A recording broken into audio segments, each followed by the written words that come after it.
जब मेरे धनी जैविक माता पिता को पता चला कि मैं उनका बिछड़ा हुआ बेटा हूं और मुझे घर ले जाने आए, तो मैंने बिना किसी झिझक के मना कर दिया, क्योंकि मैं एक सुपर कैशबैक खर्च प्रणाली से बंधा हुआ था। जब तक मैं पैसे खर्च करता हूं, मेरा धन तुरंत बढ़ जाता है। जहां तक युवा मास्टर जाकी सू परिवार के युवा मास्टर के रूप में पहचान का सवाल है, मुझे इसकी कोई परवाह नहीं थी। इसलिए जब मेरी बहन सुशिन्यान मुझे स्वीकार करने आई, तो मैंने वो उत्साहपूर्ण प्रतिक्रिया नहीं दिखाई जिसकी उसे उम्मीद थी, बल्कि शांत रहा। मैंने उसे फोरेंसिक परीक्षण कक्ष के बाहर पितृत्व परीक्षण कराने की अनुमति दे दी।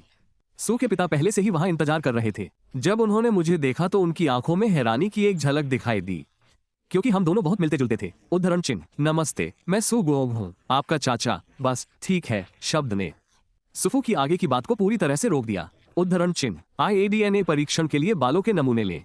मैं न तो खून निकलवाना चाहता हूँ, न ही स्वैप फेंकना चाहता हूँ, इसलिए मैंने अपने बाल निकलवाने का विकल्प चुना। सुफू ने ऐसा नहीं किया। मैंने जो भी चुना वो ठीक था। डॉक्टर बहुत कुशल थे। बालों का सैंपल लेने में ज्यादा समय नहीं लगा। सैंपल लेने के बाद ही उन्होंने बात की। सबसे जल्दी नतीजे आने में आधा घंटा लगता है। कृपया एक पल रुकिए। ठीक है, आपने मुझसे पितृत्व परीक्षण में सहयोग करने को कहा था और मैंने वो कर दिया है। अगर और कुछ नहीं है तो मैं अब जा रहा हूँ। अभी मैं बस घर जाना चाहता हूँ, बिस्तर पर गिरकर गहरी नींद सोना चाहता हूँ। सुफू मेरी पीठ देखता रहा, कुछ कहना चाहता था, लेकिन सुशिन्यान ने उसे रोक दिया। पिताजी शांत हो जाइए, वो अभी भी हमसे दूर दूर रहता है। अभी के लिए उसे बचकाना समझिए। DNA के नतीजे आने तक इंतजार करते हैं। सुशिन्यान के अनुसार जब तक पितृत्व परीक्षण के नतीजे ये साबित नहीं कर देते कि मैं सू परिवार का खून का रिश्तेदार हूँ, तब तक मैं जल्द ही जू परिवार में लौट आऊंगा। आखिर सू परिवार जो संसाधन दे सकता है वो मैं जीवन भर में कभी नहीं कमा सकता। अभी अपनी माँ और भाई को मत बताना, नतीजे आने के बाद बात करेंगे। उनकी पत्नी आमतौर पर चाबी को अपनी आंखों की तरह संजोकर रखती है।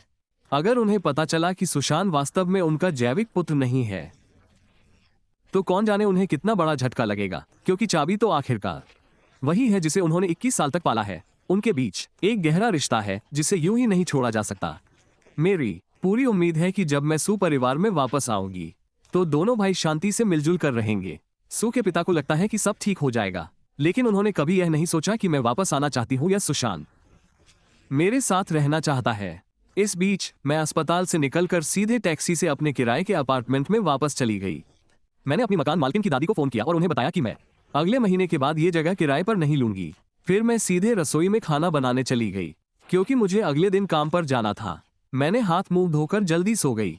पूरी रात मुझे कोई सपना नहीं आया। सुबह 6 बजे सिस्टम के टास्क नोटिफिकेशन से मेरी नींद खुली, जिसमें लिखा था, होस्ट कृपया आज रात आधी रात से पहले 4 मिलियन मिशन रिवॉर्ड खर्च कर दें। मिशन अनलॉक करने और मिलने के बाद, घर पर नाश्ता करने के बाद, मैं दौड़ते हुए मेट्रो स्टेशन गया। भीड़ के साथ मेट्रो में घुस गया, अपनी दिशा देखी और सबके साथ ट्रेन में चढ़ गया। सुबह के व्यस्त समय में शाही राजधानी में मेट्रो में इतनी भीड़ होना आम बात थी। मुझे सच में ऐसा लग रहा था जैसे मुझे पैनकेक की तरह दबाया जा रहा हो। मेट्रो से उतरते ही आखिरकार मैंने चैन की सांस ली, थोड़ा आराम किया और अपनी कंपनी की इमारत की ओर चल पड़ा। लिफ्ट के लिए लाइन में लग गया। 20वीं मंजिल पर जाकर मैंने हाजिरी लगाई और नए कार्य दिवस की शुरुआत की। जैसे ही मैं अपनी डेस्क पर बैठा, जनरल मैनेजर विभाग के प्रवेश द्वार पर दिखाई दिए और जल्द ही मैं अपने कार्यालय में आ गया। मैं उलझन में दिख रहा था और बगल में बैठी ली यंग की ओर देखा। क्या हो रहा है? ली यंग को भी कुछ समझ नहीं आ रहा था। हालांकि मेरे मन में बहुत सारे सवाल थे, क्योंकि GM ने मुझे बुलाया था, इसलिए मुझे जाना ही था।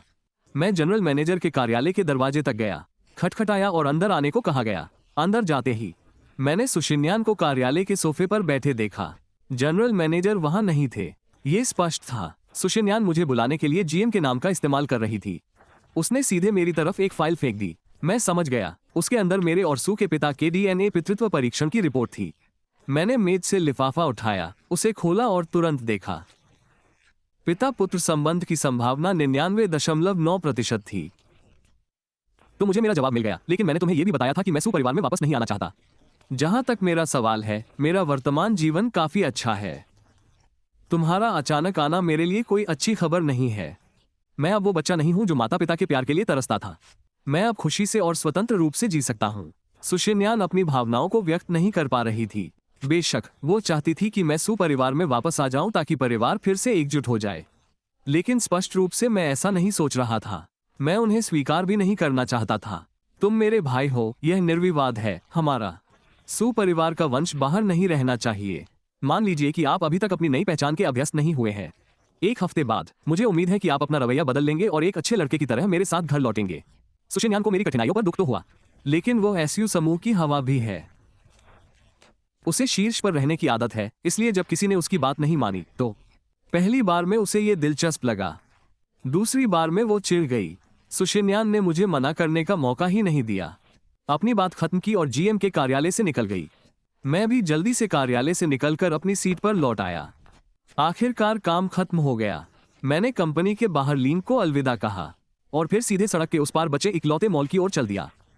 लेकिन मैं लग्जरी सामान वाले फ्लो पर नहीं गया, बल्कि खरीदारी से पहले 12वीं मंजिल पर स्थित फूड कोर्ट में गया। जाहिर है मुझे पहले अपने पेट को संतुष्ट करना था। जेब में पैसे थे, मैं पहले से कहीं ज्यादा आत्मविश्वास से चल रहा था। आखिरकार मैंने एक बहुत ही आरामदायक सजावट वाला चीनी रेस्टोरेंट चुना। खाना आते ही पुरानी परंपरा का पालन किया गया। पहले सोशल मीडिया पर समय बिताया, कुछ तस्वीरें खींची, ये सुनिश्चित किया कि मेरे पास फोटो कोलाज के लिए पर्याप्त तस्वीरें हों। फिर आखिरकार अपना फोन नीचे रखा और खाना खाया। हॉट पॉट खाने के बाद मैं सीधे लग्जरी फ्लो पर चली गई। कल मैंने टिफनी के गहने और एक हमीज पुरुषों का बैग खरीदा था। आज मैंने तीसरे स्टोर से शुरुआत करने का फैसला किया। तीसरा स्टोर कार्डिया था। मैंने अपने सहकर्मियों से इस ब्रांड के बारे में थोड़ा बहुत सुना था। कल पहले 3 स्टोरों में खरीदारी करने के बाद कार्डिया के सल स्टाफ ने अपने ग्रुप चैट में इसके बारे में सुन लिया था। उन्हें पहले तो इस बात का अफसोस हुआ कि वो शांत स्वभाव का अमीर आदमी लगभग दुकान में आ ही गया था, लेकिन सामने वाली घड़ी की दुकान ने उसे रोक लिया। किसने सोचा होगा कि वही ग्राहक आज फिर से आएगा, अभी भी शांत और रहस्यमय अंदाज में, बस 300 युआन कीमत का प्लेटिनम हमीज सिल्वर ब्रेसलेट पहने हुए। ऐसा लगता है कि कल 10 मिनट से भी कम समय में उसने लगभग 10 लाख की 2 घड़ियां खरीद ली। उद्धरण चिन्ह। नमस्ते महोदय, मैं कार्डिया की सेल्स एसोसिएट शाह गिनमा हूँ। हमारे स्टोर में आपका स्वागत है। मैंने हल्के से सिर हिलाया। मैंने उसे कुछ भी पेश नहीं करने दिया, इसके बजाय मैंने खुद ही चारों ओर देखा। इस आदमी का हैंडबैग काफी अच्छा लग रहा है। व्यक्तिगत रूप से मुझे सरल और सुरुचिपूर्ण डिजाइन पसंद है। मुझे बड़े लोगों पसंद नहीं है। यह वाला वाकई अच्छा लग रहा है। जाओ चिंग अंदर ही अंदर थोड़ा निराश था। इस बैग की कीमत 10,000 दुवान भी नहीं है, लेकिन कल की घटनाओं के बाद वह जानता है कि मैं अमीर हूं, इसलिए उसने बड़ी आसानी से शोकेस से बैग निकाला और मुझे उसे पहनने दिया। तुम्हारी नजर बहुत अच्छी है। ये छोटा बैग बढ़िया बछड़े की चमड़ी से बना है। चेन अलग की जा सकती है। ये तुम पर बहुत अच्छा लग रहा है। ये तुम पर बहुत जंच रहा है। मैं इसे ले लूंगी। साथ ही पुरुषों के बैग के अलावा मुझे यह अंगूठी भी दिला देना। मुझे एक और अंगूठी पसंद आई है, कलेक्शन से रोज गोल्ड डायमंड रिंग। कीमत 440,000 यान, साथ में 10,000 यान का बैग। कुल मिलाकर 45,000 येन, कीमत 440,000 यान। बैग को जोड़कर मैं चिन खुशी से झूम उठा। किसी अमीर व्यक्ति के बारे में फैली अफवाहें सच हैं, इसमें कोई हैरानी की बात नहीं है, खासकर एलवी बुटीक में। मैं एलवी के latest ready to wear collection को उतना पसंद नहीं करती, लेकिन स्टोर में रखे गोल्डन बॉक्सी बैग ने मेरा ध्यान खींच लिया। वो देखने में बेहद खूबसूरत लग रहा था। मेरी किस्मत अच्छी थी कि स्टोर में सिर्फ एक ही बैग बचा था और मैंने उसे खरीद लिया। लेकिन फिर भी मैं अपने खर्च करने की रफ्तार से संतुष्ट नहीं थी, इसलिए मैंने स्किन केयर प्रोडक्ट्स खरीदने का फैसला किया। आखिर अगर आपके पास पैसा है तो आपको शान से जीना चाहिए। मैंने मॉल में पुरुषों के स्किन केयर प्रोडक्ट्स ढूंढना शुरू किया। मैंने कई प्रोडक्ट्स खरीदे, जाने माने बड़े ब्रांड्स, स्किन केयर सेट और कुछ फेस मास्क के डिब्बे। मैंने सोचा कि पहले इन्हें इस्तेमाल करके देख लूं, अगली बार मुझे पता चल जाएगा कि कौन सा ब्रांड चुनना है। खरीदारी खत्म होते ही मेरा फोन बज उठा। मैंने देखा कि यह एक अनजान नंबर था। आजकल इतने सारे फोन स्कैम होते हैं, इसलिए मैंने तुरंत फोन उठा लिया। अनजान कॉल न उठाना ही बेहतर है। तभी सिस्टम ने मुझे बताया कि काम पूरा हो गया है। मिशन रिवॉर्ड 3 गुना कैशबैक 12 मिलियन और आपके खाते में जमा कर दिए गए हैं। बचत कार्ड और डिंगशी बिल्डिंग का स्वामित्व। संबंधित दस्तावेज आपके सिस्टम इन्वेंटरी में डाल दिए गए हैं। कृपया समय पर अपनी इन्वेंटरी चेक करें। डिंगशी बिल्डिंग, क्या यही वो बिल्डिंग है जिसके बारे में मैं सोच रहा था? मैं दस्तावेज देखने के लिए बेताब था। मैंने जल्दी से एक टैक्सी बुलाई और ड्राइवर को शिंगू हवेली ले जाने के लिए कहा। जैसे ही मैं कार में बैठा, किसी ने मुझे फिर से कॉल किया। यह वही नंबर था जिस पर मैंने अभी कॉल किया था। फोन काट दिया गया। मैंने एक पल के लिए हिचकिचाया, लेकिन फिर भी जवाब दिया। हेलो, हाय, मैं सुशिन्यान हूँ। जब मैंने सुना कि यह सुशिंडेन है तो मैंने स्वाभाविक रूप से भौहें सिकोड़ ली। तुम मुझसे क्या चाहते हो? कीन जाग गया है। किसी तरह उसे पता चला कि वो अपने परिवार का सदस्य नहीं है। यह मामला उनके मन में काफ़ी समय से चल रहा है। क्या आपके पास अभी समय है? कैंडी अस्पताल आइए, मैंने दृढ़ता से उत्तर दिया। नहीं, मैं नहीं आऊँगा। मेरा पालन पोषण सू परिवार ने नहीं किया, इसलिए मेरे पास उतना खाली समय नहीं है। मुझे क्यों जिम्मेदार होना चाहिए? सुशिन्यान का मूड खराब था। मैंने तुरंत फ़ोन काट दिया और कैंडी अस्पताल में सुशिन्यान को अपनी ब्लॉक लिस्ट में जोड़ दिया। सुशिन्यान के अस्पताल के कमरे के ठीक बाहर सुशिन्यान ने धीमी पुरुष आवाज़ सुनी। मुझे फ़ोन आया और मुझे तुरंत एहसास हुआ कि मैंने उसे ब्लॉक कर दिया है। तो वो कब आ रहा है? मिस्टर सू भी अस्पताल के कमरे के बाहर खड़े होकर सुशिन्यान को फ़ोन करते हुए देख रहे थे। सुशिन्यान के होंठ हल्के से कांप उठे। अंत में उसने सच ही कहा। उसने कहा कि वो नहीं आएगा, उसने मेरा नंबर ब्लॉक कर दिया। इसे छुपाने का कोई तरीका नहीं है। सुशिन्यान को सच बता ही देना चाहिए। श्री सू चुप हो गए। उन्हें इस परिणाम की बिल्कुल भी उम्मीद नहीं थी। वो क्यों नहीं आ रहे हैं? बड़ी बहन होने के नाते तुमने खुद उसे फ़ोन किया है। उसे और क्या चाहिए? श्रीमती सू अपने जैविक पुत्र से पहले कभी नहीं मिली हैं और अपने बेटे के अस्वीकार किए जाने की खबर सुनकर उसके मन में उसके लिए बिल्कुल भी स्नेह नहीं रह गया है। मेरे बारे में उसकी राय और भी खराब हो गई। सुशिन्यान ने इसके बाद कुछ नहीं कहा। खैर, अब हालात ऐसे ही हैं। आखिरकार वो मेरा अपहरण नहीं करने वाली है। दूसरी तरफ मैंने टैक्सी लेकर शिंगू मैंशन वापस आ गया। एलवी बुटीक के कर्मचारियों ने वही डिलीवर किया जो ज़रूरी था। मैंने आज शिंगू मैंशन के लिए दुकान से सामान खरीदा। जब वे सब चले गए, आखिरकार मुझे अपने सिस्टम इन्वेंटरी को खोलने का समय मिल गया और अंदर संपत्ति के स्वामित्व प्रमाण पत्र देखे। सर्टिफिकेट पढ़ने के बाद मैंने उन सभी को वापस सिस्टम इन्वेंटरी में रख दिया। फिर मैंने पिछले 2 दिनों में खरीदी गई सभी चीज़ों को व्यवस्थित करना शुरू कर दिया। दिनों को श्रेणी के अनुसार क्रमबद्ध करना। जो चीज़ रसोई में रखने लायक है वह रसोई में ही जाए, जो चीज़ शयन कक्ष के लिए है वह शयन कक्ष में ही जाए, और जो भी सामान वॉकिंग क्लॉजेट में होना चाहिए वो सुबह 6 बजे वहीं रख दिया जाता है। सिस्टम के टास्क नोटिफिकेशन से अचानक मेरी नींद खुल गई। मैंने अपनी आंखें चौड़ी करके खोली और अपने फ़ोन की स्क्रीन पर आज के उपभोग कार्य को देखते हुए घूरने लगा। मेरा चेहरा उतर गया। कार्य की आवश्यकताएं। कृपया आज रात आधी रात से पहले 6 मिलियन यान खर्च करें। आपको देजेन में किसी भी ऑटो मॉल में ये कार्य पूरा करना होगा। इस मिशन के लिए तीसरी पीढ़ी का इनाम अनलॉक हो जाएगा। देजेन ऑटो मॉल, क्या वो उपनगरों वाला नहीं है? अगर मैं आज के खर्च के मिशन को पूरा करना चाहता हूँ, मुझे 1 दिन की छुट्टी लेनी पड़ेगी, लेकिन मैंने परसों भी 1 दिन की छुट्टी ली थी। अगर मैं दोबारा छुट्टी मांगूंगा तो शायद मेरा सुपरवाइजर उतना समझदार नहीं होगा। अभी के लिए इसे भूल जाए। मैं आज सुबह काम पर जाऊंगा और दोपहर में देखूंगा कि क्या होता है। मैं बिस्तर से उठा, दांत ब्रश किए, चेहरा धोया और जल्दी से बता दूं, मैं आज नए शिंगयू हवेली में रुक रहा हूं। इसलिए मैंने डिंगसी बिल्डिंग तक टैक्सी ली। जैसे ही मैं फ्रंट डेस्क के पास लॉबी में पहुंचा, मैंने किसी की उत्तेजित होकर चिल्लाने की आवाज़ सुनी और कदमों की आहट धीरे धीरे करीब आती सुनाई दी। युवा स्वामी सू, क्या यह वांगडाफू नहीं है? डिंगसी बिल्डिंग्स प्रॉपर्टी मैनेजमेंट के महाप्रबंधक वांगडाफू, जिसका पेट लगभग 1 महीने का था। वो अजीब तरह से दौड़ रहा था, लेकिन तेजी से मेरी ओर आ रहा था। वो जल्दी से मेरी ओर आया। मैंने अपनी आंखें थोड़ी सिकोड़ लीं और अचानक मुझे याद आया, लगता है अब मैं ही डिंगसी बिल्डिंग का एकमात्र मालिक हूँ। इससे यह बात स्पष्ट हो जाती है कि वांगडाफू मेरे पास क्यों आ रहा है। सुप्रभात श्रीमान वांग, क्या आपको मुझसे कुछ चाहिए? श्री वांग को संपत्ति प्रबंधक के पद तक पहुंचने के लिए बहुत सतर्क रहना पड़ा। वो जल्दी ही इशारे समझ जाता है। उसने मेरी मंशा तुरंत समझ ली। मैं अपनी पहचान छिपाने की कोशिश कर रहा हूँ, है ना? वो अमीर लोगों के छोटे मोटे गुप्त खेलों को समझ लेता है। बात मेरी भतीजी के लिए ट्यूशन की है। पिछली बार जब मैंने तुमसे पूछा था तब भी यही सवाल था, नौजवान सू। अगर तुम्हारे सहपाठियों में से कोई ट्यूशन पढ़ाना चाहे तो अब ये कैसा चल रहा है? मैंने वांगडाफू को एक समझदारी भरी नज़र से देखा। जी हाँ श्रीमान वांग, मुझे डब्ल्यू चैट पर जोड़ लीजिए। मैं आपको कुछ जूनियर छात्रों की संपर्क जानकारी भेज दूंगा। मैंने अपने कॉन्टैक्ट्स खोले, फिर दोस्तों को जोड़ने के लिए अपना QR कोड खोला और उसे वांगडाफू को दे दिया। वांगडाफू ने गंभीरता से अपना फ़ोन निकाला और फिर वीचैट खोला। उसने अपने फ़ोन से कोड स्कैन किया और मुझे दोस्त के रूप में जोड़ लिया। श्री वांग, अगर कोई बात हो तो हम चर्चा कर सकते हैं। ठीक है, ठीक है। बेशक वांगडाफू को पता था कि क्या करना है। ठीक है, अगर और कुछ नहीं तो मैं अब काम पर चलता हूँ। हमने थोड़ी देर बात की और 10 मिनट पलक झपकते ही बीत गए।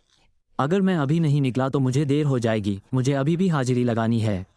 आप आगे बढ़िए, आप व्यस्त हैं, मेरी चिंता मत कीजिए। मैं कर्मचारियों के लिए बने लिफ्ट में चढ़ा और जल्दी ही 20वीं मंजिल पर पहुंच गया। कंपनी के कार्यालय क्षेत्र में प्रवेश करते हुए मैंने रास्ते में मिले हर व्यक्ति को विनम्रतापूर्वक नमस्कार किया और जल्दी ही पहुंच गया।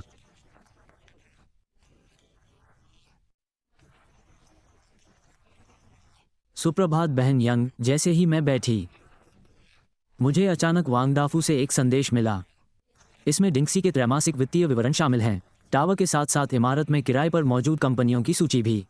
इसमें कुछ ऐसे किराएदारों का भी उल्लेख किया गया था जिनके पास विशेष अधिकार थे, किराए में छूट या भुगतान की तारीखों में देरी जैसी व्यवस्थाएं। हालांकि ये सब उनके और पिछले मालिक के बीच हुए लेन देन थे। ये बात मुझे बिल्कुल भी मंजूर नहीं है। मैंने इस मुद्दे के बारे में वांग डाफू को तुरंत संदेश भेजा। इस महीने तीसरी तिमाही का किराया वसूलते समय अनुबंध के अनुसार समय पर किराया वसूल करना सुनिश्चित करें। जिन्होंने सहयोग करने से इनकार कर दिया, मुझे उनका पट्टा समझौता एक तरफा समाप्त करने और नए किराएदारों की तलाश करने का अधिकार है। वांग डाफू को अपने संपर्कों से जुड़े किराएदारों से किराया वसूलते समय गिड़गिड़ाना पड़ता था, लेकिन अब स्थिति अलग है। पूरा डिंगसी टावर पूरी तरह से मेरे नाम पर है और संपत्ति प्रबंधक होने के नाते वो मूल रूप से डिंगसी टावर के लिए मेरे प्रतिनिधि हैं। किराएदारों द्वारा उठाए जाने वाले किसी भी मुद्दे को मुझ तक पहुंचने के लिए उनके माध्यम से ही आगे बढ़ना होगा। यहाँ अंतर महत्वपूर्ण है। पहले वह एक आज्ञाकारी पोते की तरह था, अब आखिरकार उसे चमकने का मौका मिल गया है।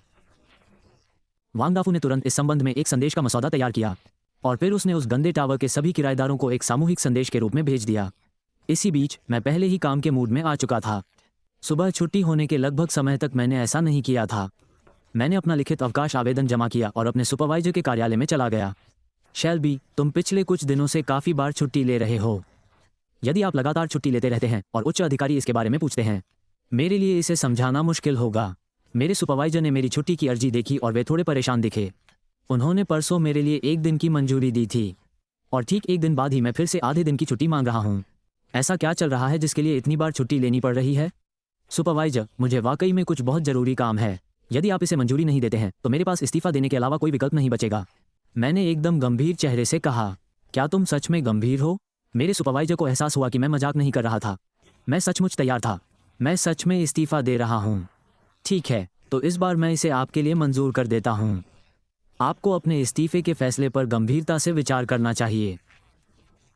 उद्योग जगत की अन्य कंपनियों की तुलना में हमारी कंपनी का वेतन और लाभ काफ़ी अच्छे हैं। यदि आप भविष्य में इस्तीफा देने का विकल्प चुनते हैं, इससे बेहतर नौकरी मिलना शायद मुश्किल हो। मेरे सुपरवाइजर ने मेरी छुट्टी के आवेदन पर हस्ताक्षर कर दिए, लेकिन हस्ताक्षर करते समय वे मुझे मनाने की कोशिश करते रहे।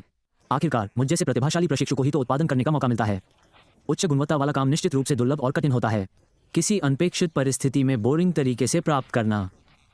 मैं निश्चित रूप से अपने प्रशिक्षु समूह में पूर्णकालिक कर्मचारी के पद पर पदोन्नत होने वाला पहला व्यक्ति था। धन्यवाद सुपरवाइजर, मैं इस पर ध्यानपूर्वक विचार करूंगा। मैंने छुट्टी का अनुरोध स्वीकार किया और कुछ नहीं कहा और पर्यवेक्षक के कार्यालय से चला गया।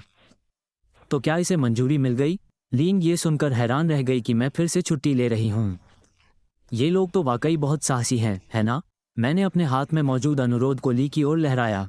बिल्कुल, ऐसी कोई छुट्टी नहीं है जिसे मैं मंजूर न करवा सकूं। लीन ने मुझे थम्स अप दिया। वो मेरी कर्ज से छुट्टी लेने की क्षमता की प्रशंसा करती थी। काम से निकलने का समय लगभग हो चुका था। मैंने प्रशासनिक विभाग को अपनी छुट्टी का आवेदन सौंप दिया और वहां से चला गया। कल मिलते हैं बहन। डिंसी टावर छोड़ने के बाद मैंने टैक्सी लेकर इंपीरियल कैपिटल के दक्षिणी उपनगर ऑटो एक्सपो सिटी तक का सफर तय किया। ऑटो एक्सपो सिटी में बिक्री कर्मचारी लग्जरी ब्रांड की बिक्री की तरह ही काम करते हैं। लोग ग्राहकों को उनकी दिखावट के आधार पर आंकने की प्रवृत्ति रखते हैं। मैं अकेला आया था, इसलिए उन्होंने शुरू में अनुमान लगाया कि मैं शायद अपने लिए कार खरीद रहा हूँ। मेरी कलाई पर बंधी घड़ी के अलावा मैंने किसी अन्य बड़े ब्रांड का सामान नहीं पहना था। इसकी प्रामाणिकता अभी तय नहीं थी। ऐसा लग रहा था जैसे मैं यहाँ पहली बार आया हूँ, लेकिन मैं शांत और संयमित दिख रहा था। ऐसा लग रहा था जैसे मैं तैयार हूँ। संक्षेप में, वो एक संभावित ग्राहक था, लेकिन नहीं, यह कोई बड़ी बात नहीं है, लेकिन हर छोटी कोशिश मददगार साबित होती है। कुछ देर बाद एक सेल्स पर्सन पास आया। हेलो, मैं लेकी हूँ, फॉक्सवैगन 4S डीलरशिप के सेल्स पर्सन। आप किस तरह की कार ढूंढ रहे हैं? ऐसा लगता है कि फॉक्सवैगन के पास कोई खास महंगी कारें नहीं हैं। ठीक है, क्या आप मुझे अपना बजट बता सकती हैं? मैं आपको एक ब्रांड सुझा सकती हूँ। ली को शुरुआत से पहले ही असफल होने की उम्मीद नहीं थी, लेकिन उसने जल्दी ही अपना रवैया बदल लिया। वो इस सौदे को पूरा नहीं कर सका, लेकिन वह ग्राहक को अपने एक मित्र के ब्रांड के बारे में बता सकता था। उनके ऑटो एक्सपो शहर में अलिखित नियम ये था कि यदि मेरे द्वारा सुझाए गए ग्राहक ने सौदा पक्का कर लिया, विक्रेता को अपने कमीशन का 5000 हिस्सा उस विक्रेता को देना पड़ा। हालांकि यह बहुत कम था। थोड़ी थोड़ी मदद भी काम आती है। ये 60 लाख तो नहीं है, है ना? ठीक है, 60 लाख। आप कह रहे हैं कि आपका बजट 60 लाख है। ली ने सोचा था कि मेरा बजट ज़्यादा से ज़्यादा 100,000 होगा। पता चला कि मुझे फॉक्सवैगन ब्रांड पसंद नहीं था। उसे उम्मीद नहीं थी कि मेरे पास 60 लाख होंगे और मैं फॉक्सवैगन नहीं खरीद रहा था। मैंने ली को सिर हिलाकर सकारात्मक जवाब दिया। उस स्थिति में कृपया एक पल रुकिए, मैं तुरंत किसी को आपकी सहायता के लिए भेज देता हूँ। क्या आपका कोई पसंदीदा ब्रांड है? चूंकि विक्रेता इस सौदे के लिए अलग अलग ब्रांड नहीं बेच सकते थे, इसलिए ली केवल मुझे ही सुझा सकता था। ली ने पहले ही बिक्री समूह में सभी को बता दिया था कि यह 60 लाख का एक बड़ा सौदा है। जो भी इसे हासिल करेगा यह उसका होगा। जल्द ही बिक्री समूह के लोगों ने जवाब देना शुरू कर दिया। हालांकि सभी ने उस पर विश्वास नहीं किया। इस स्थिति के बारे में ली को बाद में आश्चर्य नहीं हुआ। ऑटो एक्सपो सिटी में इतने सारे सेल्स पर्सन होने के कारण हमेशा कुछ संशयवादी या अवसरवादी मौजूद रहते थे।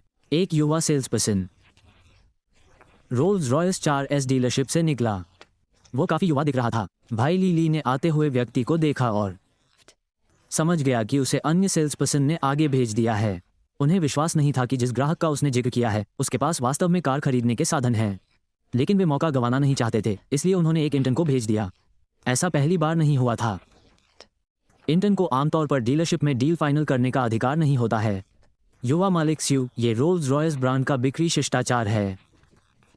आपके बजट में रोल्स रॉयस के लिए कई बेहतरीन मॉडल उपलब्ध हैं। मुझे कार के ब्रांड से कोई खास मतलब नहीं है।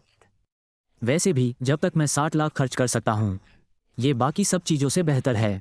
चलिए एक नज़र डालते हैं। इधर आइए। ली इस सौदे को लेकर बहुत आश्वस्त नहीं था। ऐसा नहीं है कि उसे किसी ने बाहर निकाल दिया हो। एक और महत्वपूर्ण कारण ये है कि ली आमतौर पर उसका ख्याल रखता है। वो ली को असहज स्थिति में नहीं डालना चाहता। हालांकि जब उसने ली को ये कहते सुना कि मेरा बजट 6 मिलियन है, तो उसके मन में एक हलचल सी दौड़ गई। क्या ये कोई छिपा हुआ अरबपति हो सकता है? आपको किस तरह के मॉडल पसंद हैं? हमारे मॉडल ज़्यादातर व्यावसायिक हैं। हालांकि इनका प्रदर्शन स्पोर्ट्स कारों से मुकाबला कर सकता है। लगभग सभी मॉडल व्यावसायिक उद्देश्यों के लिए बने हैं। रोल्स रॉयस खरीदने वाले ज़्यादातर लोग मध्यम आयु वर्ग के सफल लोग होते हैं। वे आमतौर पर उम्रदराज होते हैं। क्या आप मुझे कुछ सुझाव दे सकते हैं? ली ने आपको पहले ही बता दिया है। मेरा बजट 6 मिलियन है। क्या आप कुछ विकल्प सुझा सकते हैं? मुझे इन लग्जरी कारों के बारे में ज़्यादा जानकारी नहीं है। क्या आपको एसयूवी में दिलचस्पी है? ये कार अभी भी काफ़ी उचित कीमत पर उपलब्ध है। हो सकता है यह आपके बजट से थोड़ा ज़्यादा हो, लेकिन इससे आपको कोई परेशानी नहीं होनी चाहिए। बातचीत के दौरान आप मुझे कॉल इन और डिस्प्ले एरिया तक ले गए। अगर आप टेस्ट ड्राइव करना चाहते हैं तो मैं आपको रजिस्ट्रेशन कराने में भी मदद कर सकता हूँ। क्या आपके पास कोई छोटे मॉडल हैं? बेशक। कॉलिंग इन एक ऐसा मॉडल है जो बहुत से लोगों को पसंद आता है, लेकिन मैं अकेला ही रहता हूँ, इसलिए इतनी बड़ी गाड़ी खरीदने की ज़रूरत नहीं है। कुछ छोटी गाड़ी चाहिए। तो इस रात को देखिए और देखिए कि आपको पसंद आती है या नहीं। लेकिन ये कार सिर्फ 2 सीटों वाली है। इसकी कीमत भी अपेक्षाकृत कम है। ली मुझे डिस्प्ले पर रखी रात के पास ले गया। उसका रंग रात की तरह गहरा काला था। उसकी लाइनें सुरुचिपूर्ण और चिकनी थीं। इसने तुरंत मेरा ध्यान खींच लिया। इतने सारे ग्राहकों की सेवा करने के बाद ली सूक्ष्म भावों को पढ़ने में काफ़ी अनुभवी हो गया है। उसे कम से कम कुछ अनुभव तो है ही। वह जानता था कि ये रात सही सुझाव था। तो इस कार की अंतिम कीमत क्या है? अगर मैं खरीद अनुबंध पर हस्ताक्षर करता हूं, तो कार मिलने में कितना समय लगेगा? कृपया लाइसेंस प्लेट और बीमा का भी इंतजाम कर दीजिए। खुदाई में कार खरीदना, लॉटरी से लाइसेंस प्लेट मिलना आसान नहीं है। अगर डीलरशिप मेरे लिए ये सब कर दे तो मुझे बहुत सारी परेशानी से बचा लेगा। अंतिम कीमत आपके द्वारा चुने गए कॉन्फ़िगरेशन पर निर्भर करती है। हम आपके लिए सभी कागजी कार्रवाई कर देंगे। कार हर अनुबंध के साथ ऑर्डर पर बनाई जाती है। कम से कम आधा महीना लगेगा। इसका कोई और विकल्प नहीं है। ली की बात सुनकर मैंने सिर हिलाया। ठीक है, मेरे लिए एक ऑर्डर कर दीजिए, मैं पूरा भुगतान कर दूंगा। मेरे इस दृढ़ निश्चय ने ली को चौंका दिया, लेकिन वो तुरंत अपने काम में लग गया। ठीक है, मैं अनुबंध तैयार करने जाता हूँ। कृपया बैठिए और थोड़ी देर आराम कीजिए। ली मुझे दुकान के अंदर ले गया, ग्राहकों के आराम करने के लिए रखे सोफे पर। उसने मुझे एक गिलास गर्म पानी भी दिया, फिर अनुबंध तैयार करने के लिए जल्दी से चला गया। नमस्कार, मैं वांग हूँ, हमारे स्टोर का सबसे अच्छा सेल्स पर्सन। छोटा ली, जिसने अभी आपकी सेवा की, वो अभी किसी और काम में व्यस्त है, इसलिए मैं आपकी मदद के लिए यहाँ हूँ। मैंने मेज पर रखे गर्म पानी का एक घूंट लिया। ओह, आप उसकी जगह काम कर रहे हैं। तो इस सौदे का बिक्री श्रेय किसे मिलेगा? असल में प्रदर्शन का श्रेय किसे मिलेगा? बोनस। ये तो साफ है कि यह सिर्फ एक घटिया सेल्स हथकंडा है, और मैं इसे तुरंत समझ गया। मैं समझ गया, चूंकि निजी कारणों से लिटिल ली आपकी सेवा नहीं कर सकता, इसलिए इसके परिणाम स्पष्ट रूप से लिटिल ली पर ही पड़ेंगे। लिटिल ली ने सीधे तौर पर तो नहीं कहा, लेकिन सब समझ गए कि उसका क्या मतलब था। कोई बात नहीं, मुझे जल्दी नहीं है, मैं थोड़ा और इंतजार कर सकता हूँ। ये सेल्समैन पक्के सौदे के बिना कोई कदम नहीं उठाते, लेकिन जैसे ही सौदा होता है वे सब टूट पड़ते हैं। मुझे परवाह नहीं कि दूसरे इसे कैसे संभालते हैं, लेकिन मैं ऐसे लोगों को कमीशन देने में दिलचस्पी नहीं रखता। बेशक, अगर आप इंतजार करने को तैयार हैं, ये लिटिल ली का सौभाग्य है, लेकिन यहाँ के कर्मचारी के रूप में मैं किसी भी ग्राहक को इंतजार करवाना नहीं चाहता। मैंने अनुबंध तैयार कर लिया है। लीजिए। वांग जियान ने अपने ब्रीफकेस से अनुबंध निकाला और मुझे देने ही वाला था। मैंने उसे नहीं लिया, बस चुपचाप वांग को देखता रहा। मेरी नज़रें वांग को घबरा गईं, लेकिन अपने बोनस के लिए वो फिर भी कोशिश करना चाहता था, क्योंकि यहाँ अनुभवी होने के नाते मैं आपको लिटिल ली से ज़्यादा छूट दे सकता हूँ। अनुबंध सौंपने से बात नहीं बनी, इसलिए उसने दूसरा तरीका आजमाया। उसे यकीन नहीं था कि लाखों की कीमत पर भी कोई छूट ठुकराएगा। 0.1 की छूट का मतलब है कि काफ़ी बचत हो रही है। कोई और शायद हाँ कह देता, लेकिन उसकी मुलाकात ऐसे व्यक्ति से हुई जो सिर्फ पैसे खर्च करना चाहता था, छूट नहीं लेना चाहता था। धन्यवाद, लेकिन मुझे इसमें कोई दिलचस्पी नहीं है। कोई बात नहीं, सही कीमत पर कार ढूंढना ही काफ़ी मुश्किल था। अगर आप मुझे छूट देंगे तो मेरा खर्च का लक्ष्य हासिल करना और भी मुश्किल हो जाएगा। इससे मेरे लिए चीज़ें और भी पेचीदा हो जाएंगी, इसलिए मुझे मना करना पड़ेगा। काफ़ी देर इंतजार के बाद ली आखिरकार अनुबंध लेकर वापस आया। पता नहीं वह कितनी देर तक बाहर रहा, पसीने से भीगा हुआ। युवा मालिक सू, मुझे बहुत खेद है। प्रबंधक ने मुझे कुछ काम पर चर्चा करने के लिए बुलाया था और आपको इंतजार करवाया। ली थोड़ा शर्मिंदा लग रहा था। जब उसके बॉस ने उसे बुलाया तो वह मना तो नहीं कर सकता था, लेकिन जब उसने वांग को मेरे बगल में खड़ा देखा तो ली का चेहरा ज़्यादा खुश नहीं था। अरे वांग, तुम यहाँ क्या कर रहे हो? हालांकि उसने पूछा, लेकिन हम दोनों अच्छी तरह जानते थे कि वांग जियान वहाँ क्यों था। हम दोनों बिना कुछ कहे ही यह बात जानते थे। मैंने देखा कि छोटे मालिक सू यहाँ बहुत देर से इंतज़ार कर रहे थे। मैं यहाँ आपका मनोरंजन करने आया हूँ, क्योंकि आप वापस आ गए हैं। मैं चलता हूँ ताकि मैं बीच में ना आऊँ। आप दोनों बात कर लीजिए, क्योंकि मुझे पता था कि मैं अपना ही ग्राहक नहीं बनूंगा। वांग, मैं यहाँ और समय बर्बाद नहीं करना चाहता। क्या अनुबंध तैयार है? चलिए अभी हस्ताक्षर कर देते हैं। अनुबंध के बाद मुझे कुछ काम है। 60 लाख खर्च करना असंभव है। मैंने कियांडू पर फिर से देखा। 10 लाख से कम कीमत वाली कारें पुरुषों के लिए उपयुक्त हैं। मैंने बाद में पोस्ट स्टोर जाने का फैसला किया। ये रहा अनुबंध। कुल 3 प्रतियां हैं। एक हम रखेंगे और एक आप, और तीसरी प्रति लॉ फर्म को जाएगी। अगर आपके कोई सवाल हो तो आप पूछ सकते हैं। मैंने पढ़ने के लिए एक अनुबंध उठाया। इसे बेझिझक खर्च करें। अगर ज़रूरत हो तो क्या आप मेरे लिए अनुबंध को स्कैन कर सकते हैं? जैसे ही मैंने अनुबंध उठाया, अचानक मेरे दिमाग में स्पेंड इट फ्रीली की आवाज़ गूंजी। इसे स्कैन करो। मैं भी पहली बार कार खरीद अनुबंध से निपट रहा हूँ। मुझे धोखाधड़ी का डर है। कोई शिकायत नहीं। स्पेंड इट फ्रीली में वास्तव में अनुबंध स्कैन करने की सुविधा है। मैं बहुत संतुष्ट हूँ। स्कैन पूरा होने के बाद अनुबंध वैध और नियमों के अनुरूप है। इसमें कोई छल नहीं है। आप निश्चिंत होकर इस पर हस्ताक्षर कर सकते हैं। स्पेंड इट फ्रीली की याद दिलाते हुए मैं मुस्कुराए बिना नहीं रह सका। उनका अनुबंध वाकई अच्छा है। उनसे बहस करने में ऊर्जा बर्बाद करने की कोई ज़रूरत नहीं है। अनुबंध में कोई समस्या नहीं है। आप पहले काम खत्म कर सकते हैं, पर अपने हस्ताक्षर किए। अनुबंध के आखिरी पन्ने और 10 उंगलियों के निशान लगाए, कंपनी की मुहर लगाए। जब उसने पहले अनुबंध लिया था तब किसी ने उस पर मुहर लगा दी थी। अनुबंध पर हस्ताक्षर करने के बाद ली मुझे भुगतान करने के लिए कैशियर के पास ले गया। कुल कीमत 55 लाख है, जो आज के 60 लाख के लक्ष्य से अभी भी 5 लाख कम है। मैं लगभग 5 लाख की एक और कार ऑर्डर करना चाहता हूँ। क्या आपके पास कोई सुझाव है? भले ही मुझे खुद पैसे लगाने पड़े, मुझे आज 60 लाख खर्च करने ही हैं, चाहे कुछ भी हो जाए। तो आप कह रहे हैं कि आप एक और कार ऑर्डर करना चाहेंगे? ली को 55 लाख खर्च करने के बाद इसकी उम्मीद नहीं थी। मैं एक और कार ऑर्डर करूंगा, भले ही इस बार कीमत 10 गुना कम हो जाए। फिर भी यह उनके लिए बहुत बड़ी रकम है। हाँ, मैं बस पुरुषों के लिए उपयुक्त एक व्यवहारिक कार की तलाश में हूँ। तो मैं पोर्श जाने की सलाह देता हूँ। उनके पास पुरुषों के लिए कुछ बेहतरीन मॉडल हैं। उनमें से एक है किन, जिसकी कीमत 10 लाख से कम है। बहुत से लोगों को ये पसंद है। ये सुनकर मेरी आंखें चमक उठी। मैं जाकर इसे देख लेता हूँ। मैंने लापरवाही से अभी अभी साइन किया हुआ 55 लाख का कॉन्ट्रैक्ट मोड़कर अपने पास रख लिया। फिर मैं रोल्स रॉयस डीलरशिप से बाहर निकला और सीधे पोर्श डीलरशिप की ओर चल पड़ा, क्योंकि मैंने रोल्स रॉयस स्टोर में रोल्स रॉयस रथ का ऑर्डर दे दिया था, जिसकी जानकारी सेल्स ग्रुप में पहले ही पोस्ट हो चुकी थी। इसलिए जब मैं इस बार पोर्श डीलरशिप में दाखिल हुआ तो मेरा अभूतपूर्व गर्मजोशी से स्वागत हुआ। उद्धरण चिन्ह, नमस्ते महोदय, मैं लिलिथ हूँ, यहाँ की टॉप सेल्स रिप्रेजेंटेटिव।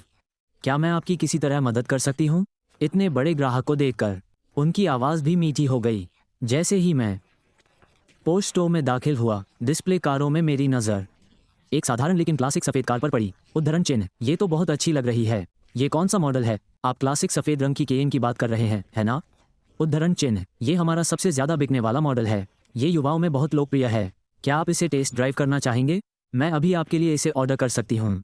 मुझे क्लासिक सफ़ेद रंग के बारे में पूछते हुए सुनकर उन्हें पता चल गया कि यह सौदा लगभग पक्का है।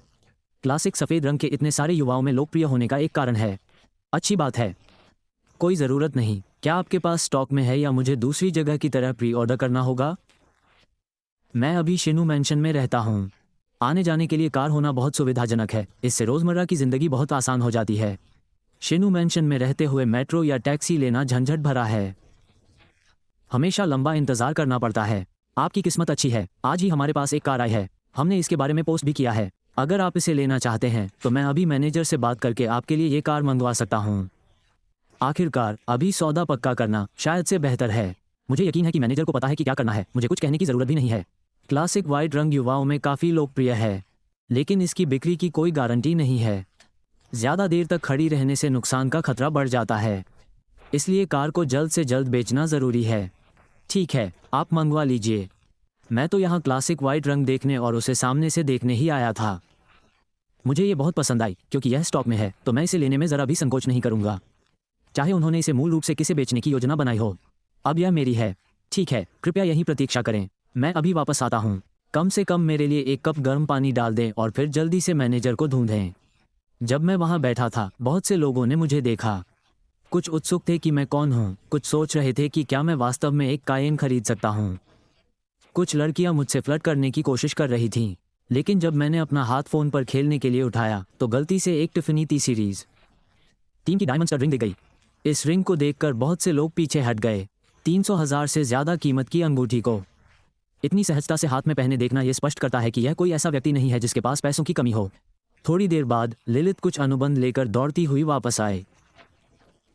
श्रीमान सू, मैनेजर आपको ये क्लासिक सफ़ेद कायन देने के लिए पहले ही सहमत हो गए हैं। यह वो अनुबंध है जो मैंने अभी तैयार किया है, इसे देखें। लिलित ने जल्दी से मुझे अनुबंध की एक प्रति दी और मुझे सौंप दी। मैंने अनुबंध फोल्डर ले लिया। फिर भी मैं अनुबंध को स्कैन करने के लिए इसे बेझिझक इस्तेमाल करूंगा। आप लोग नंबर प्लेट और बीमा का ध्यान रखेंगे, है ना?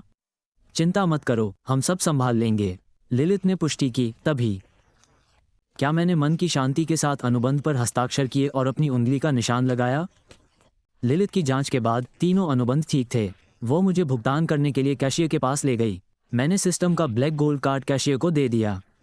भुगतान जल्दी हो गया, लेकिन क्योंकि मैंने 6 मिलियन से अधिक खर्च किए थे, सिस्टम ने मेरे बचत खाते से 330,000 और काट लिए के लिए 880,000 की खरीदारी मिशन को पूरा करने के लिए आधी रात से पहले 6 मिलियन खर्च करें। कार्य पूरा हुआ। विदेशी मुद्रा खर्च छूट सक्रिय हो गई। मेजबान के बचत खाते में 24 मिलियन जमा हो गए हैं। साउथ सबब ऑटो सिटी में ऑटोमोटिव रियल एस्टेट प्रमाण पत्र, संबंधित प्रमाण पत्र सिस्टम बैकपैक में भेज दिए गए हैं। कृपया उन्हें जांचें और स्वीकार करें। जब मैंने कार्य पूरा होने की सूचना सुनी, नोटिफिकेशन देखकर मैं थोड़ा हैरान रह गया। खर्च पर मिल रही छूट की वजह से सिस्टम वाकई में बहुत उदार होता जा रहा है। मेरा बैंक अकाउंट अब लगभग 100 मिलियन तक पहुंच गया है। और तो और, हमें अभी तक डिंग्स बिल्डिंग का इस महीने का किराया नहीं मिला है। अगर किराया आसानी से आ गया तो मैं शायद देखते ही देखते अरबपति बन जाऊंगा। और फिर ऑटो एक्सपो सिटी भी है, जैसा कि सिस्टम कहता है। मेरे नाम पर पूरी ऑटो एक्सपो सिटी की प्रॉपर्टी है, जिसका मतलब है कि मुझे और किराया वसूलना है। इस समय नौकरी छोड़ने की मेरी इच्छा चरम पर है। ज़रूरी प्रक्रियाओं को पूरा करने में लगभग 1 घंटा लगेगा। क्या आप यहीं इंतज़ार करना चाहेंगे या 1 घंटे बाद वापस आएंगे? या आप अपना संपर्क नंबर छोड़ सकते हैं। प्रक्रियाएं पूरी होने पर मैं आपको कॉल करूंगा। लिलित ने मीठी मुस्कान दी। उसकी आवाज़ भी बेहद मीठी थी। ठीक है, मैं यहीं बैठकर इंतज़ार करूंगा। कागजात का काम कर लो, बस 1 घंटा है। मैं कुछ छोटे वीडियो देख लूंगा और ये पल पलक झपकते ही बीत जाएगा। ठीक है, मैं जितनी जल्दी हो सके आ जाऊंगी। लिलित ने कॉन्ट्रैक्ट लिया और चली गई। वो झट से ऑफिस में गायब हो गई। मैं वापस वहीं बैठ गई जहां पहले बैठी थी। कुछ समय बिताने के लिए अपना फ़ोन निकाला, लेकिन इससे पहले कि मैं ज़्यादा देर खेल पाती, किसी ने मुझे फिर से कॉल किया। कॉल आ रही थी। स्क्रीन पर एक अनजान नंबर दिख रहा था। मैंने तुरंत फ़ोन काट दिया। मुझे उम्मीद नहीं थी कि अगले ही पल वही नंबर फिर से कॉल करेगा, इसलिए मुझे जवाब देना पड़ा। हेलो, जल्दी आती हूँ, बाय। तुम कहाँ हो? सुजैनियन, फिर से वही? ये तो भूत की तरह है जो पीछा नहीं छोड़ती। मैं कहाँ हूँ, इससे तुम्हारा कोई लेना देना नहीं है। तुमने मुझे क्यों कॉल किया? मुझे सच में समझ नहीं आ रहा, क्योंकि सुजेनियन पहले से ही उस नकली टीवी वाली बात से परेशान है और उसका मूड भी खराब है। तुम अब भी मुझे सू परिवार के पास वापस क्यों भेजना चाहती हो? मैंने एक से ज़्यादा बार साफ कर दिया है कि मैं वापस नहीं जा रही। सू परिवार के पास वापस नहीं जा रही। तुम्हें सीधी सी बात समझ क्यों नहीं आती? शियान तुम्हारी वजह से बेहोश हो गई। क्या तुम्हें ज़रा भी पछतावा नहीं? कैन अभी भी अस्पताल में भर्ती है। तुम अभी भी पार्टी करने कैसे जा सकती हो? मैं पूरी तरह से उलझन में हूँ। क्या तुम पागल हो? सुक्यान के बेहोश होने का मुझसे क्या लेना देना है? मैं उसके सामने बिल्कुल नहीं गई थी। तुम इसका दोष मुझ पर डाल रही हो। तुम खुद पर विचार क्यों नहीं करती? तुम इस राज को क्यों नहीं रख सकी, जिसकी वजह से सुसान इतनी परेशान हो गई कि बेहोश हो गई? क्या यह इसलिए हुआ क्योंकि तुमने उसे कुछ खाने को नहीं दिया? कुपोषण से अनीमिया? बेहोश होने के कई वाजिब कारण हो सकते हैं। तुम्हें सारा दोष मुझ पर ही क्यों डालना है? सुशिन्यान, क्या तुम्हें लगता है कि मैं बेवकूफ़ हूँ? उसे खूब डांटने के बाद सुशिन्यान असामान्य रूप से चुप थी। वह जानती थी कि मैंने जो कहा वो सच था। मैं कभी भी कैन के सामने नहीं आई, एक बार भी नहीं। वो क्यों सोचेगी कि कैन का बेहोश होना मेरी गलती थी? सुशिन्यान को हमेशा कुछ न कुछ गड़बड़ लगती थी। ठीक है, अगर तुम मुझे सिर्फ इस बारे में बात करने के लिए कॉल कर रही हो तो और कुछ मत कहो। फ़ोन काट दो। मैंने बिना झिझक के फ़ोन काट दिया और तुरंत उसका नंबर ब्लॉक कर दिया। सुशिन्यान चाहे कितने भी नए नंबर ढूंढ ले, मैं उसके हर कॉल को ब्लॉक कर दूंगी। देखते हैं कि मुझे और नंबर ब्लॉक करने पड़ते हैं या वो और नए नंबर ढूंढ पाती है। ताली ताली ताली। जैसे ही मैंने फ़ोन रखा, पास में किसी ने ज़ोर से ताली बजाना शुरू कर दिया। मैंने अनजाने में आवाज़ की दिशा में देखा और एक लड़की को देखा जो बहुत ही भड़कीले कपड़े पहने हुए थी और मेरी तरफ मुस्कुरा रही थी, लेकिन मुझे यकीन था कि मैं उसे नहीं जानती। आखिरकार, अगर मैंने कभी इतनी भड़कीली महिला देखी होती तो मैं उसे ज़रूर याद रखती। हाय, मैं लू चिनकिंग हूँ। तुम्हारा नाम क्या है? मुझे उसकी तरफ देखते हुए देखकर वो जल्दी से मेरे पास आई और मेरे सामने बैठ गई। तुम्हारी बोलने की शैली बहुत अच्छी थी। मैंने बस तुम्हारे शब्दों की निरंतर धारा सुनी। ये बहुत प्रभावशाली था। मैं आपसे मिलना चाहता हूँ। मैं अवाक हूँ महोदया। आपका ध्यान इतना आश्चर्यजनक क्यों है? वर्षों का लड़ाई का अनुभव कोई गर्व की बात नहीं है। एक अनाथ के रूप में अगर मुझ में हिम्मत न होती तो मैं यहाँ तक नहीं पहुँच पाता। क्या आप यहाँ कार खरीदने आए हैं? लू चिनकिंग ने हल्के से हंसते हुए कहा। अरे अरे, मुझे लगता है मैंने एक मूर्खतापूर्ण सवाल पूछ लिया। वैसे क्या आपने कार चुन ली है? अगर आपने अभी तक फैसला नहीं किया है तो मैं आपको कुछ सलाह दे सकता हूँ। और भी बहुत कुछ। मुझे कारों की अच्छी जानकारी है। लू चिनकिंग बहुत मिलनसार थी। कोई ज़रूरत नहीं, मैंने एक कार खरीद ली है। मैं बस कागजात का इंतज़ार कर रहा हूँ। आपने एक कार खरीद ली। आपने कौन सा मॉडल लिया? मैं भी एक नई कार खरीदने की सोच रहा हूँ, लेकिन अभी तक तय नहीं किया है कि कौन सी खरीदूँ। मुझे अपनी कार के बारे में बताइए, मैं उसे एक उदाहरण के रूप में इस्तेमाल कर सकता हूँ। लू चिनकिंग उत्सुकता से बोली। क्लासिक सफ़ेद। क्या आप इसे खरीदना चाहते हैं? मैंने बिना कोई भाव दिखाए कहा। अगर मेरे होठों की मुस्कान इतनी स्पष्ट न होती तो शायद ऐसा न लगता। अरे क्लासिक सफ़ेद नहीं धन्यवाद। यह मुझ जैसी महिला के लिए बिल्कुल भी उपयुक्त नहीं है। यह बहुत ही व्यावसायिक लगती है। लू चिनकिंग को इसकी उम्मीद नहीं थी। नानबी, जो इतनी गुस्सैल दिखती थी, वह क्लासिक सफ़ेद जैसी व्यावसायिक कार खरीद लेगी। सच में किसी किताब को उसके कवर से नहीं आंकना चाहिए। आपकी कार के कागजात कब तक पूरे होंगे? आज रात पेंशियन रोड पर कार रेस है। क्या आप देखना चाहेंगी? कार खरीदने का विषय समाप्त होते देख लू चिनकिंग ने दूसरा विषय ढूंढने की कोशिश की। Car racing. उद्धरण चिन्ह। नहीं धन्यवाद, मुझे कार रेसिंग में कोई दिलचस्पी नहीं है। भले ही मुझे सुरक्षा के बारे में कोई जानकारी ना हो। नहीं जाऊंगी जिससे मैं अभी अभी मिली हूँ, जिसका नाम भी मुझे नहीं पता, चाहे वो असली हो या नकली। कार रेस में भाग लेने। अरे छोड़ो भी। ठीक है, अगर तुम रेस नहीं कर रहे हो तो तुम बस बगल वाली सीट पर बैठो और मेरा हौसला बढ़ाओ। चिंता मत करो, मैं बिल्कुल भी बुरा इंसान नहीं हूँ। कार खरीदने का विषय समाप्त होते देख लू चिनकिंग ने दूसरा विषय ढूंढने की कोशिश की। Car racing. नहीं धन्यवाद, मुझे कार रेसिंग में कोई दिलचस्पी नहीं है। भले ही मुझे सुरक्षा के बारे में कुछ भी पता ना हो, मैं किसी ऐसे व्यक्ति के साथ कार रेस में हिस्सा लेने नहीं जाऊंगी जिससे मैं अभी अभी मिली हूँ, जिसका नाम भी मुझे नहीं पता, चाहे वो असली हो या नकली। अरे कोई बात नहीं, अगर तुम रेस नहीं कर रही हो तो तुम बस पैसेंजर सीट पर बैठो और मेरा हौसला बढ़ाओ। चिंता मत करो, मैं बिल्कुल भी बुरी इंसान नहीं हूँ। अगर रेस देर से खत्म हुई तो मैं तुम्हें सीधे घर छोड़ दूंगी। क्या तुम्हें लगता है कि कोई सामान्य लड़का किसी अजनबी के साथ कार रेस में हिस्सा लेने जाएगा जिससे वो अभी अभी मिला हो? मैंने ये बात बहुत बेबाकी से कही। लू चिनकिंग अचानक एक पल के लिए अवाक रह गई कि क्या जवाब दे।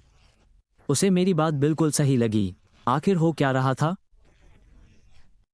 इतनी उम्र में लू चिनकी के लिए यह पहली बार था कि किसी लड़के ने उसे इतनी बेबाकी से मना किया हो। अचानक मेरी दिलचस्पी और बढ़ गई।